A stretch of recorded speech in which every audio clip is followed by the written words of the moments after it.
are lots of there are a number of grades of prolapse, and so let's start with the more conservative and less invasive and non-medical, if you like, interventions that we can use. Well, clearly pelvic floor exercise is very much a part of that strategy. So when I say pelvic floor exercise, we've talked a bit about this before, but thinking in terms of Kegels, pelvic floor exercise, make sure that when you're doing pelvic floor exercises, when you're focusing on your core and your pelvic floor, that you're really focused on the foundational breathing, mindful breathing that we talk about in Mutu, that you're getting those pelvic floor exercises right, basically. Because just squeezing and squeezing and squeezing is not adequate. It's not enough. And in fact, pelvic floor exercises that are totally focused on the contract, the squeeze phase, which is often the case, that we're all about the contraction, we're all about the squeeze.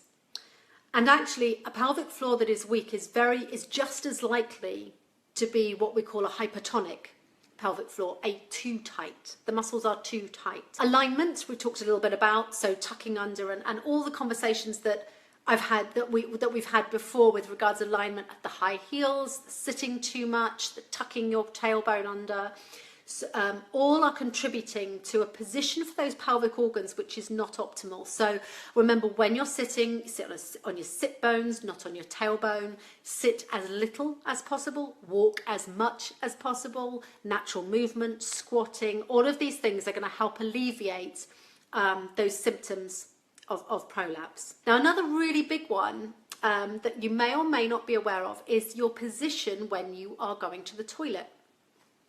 Now, if you've followed Mutu at all, you'll be aware of our love of the squat, but also of the squatty potty. Now, if you, I'm sure we'll put a link in the comments for you so you know what I mean. But basically, it's just a step.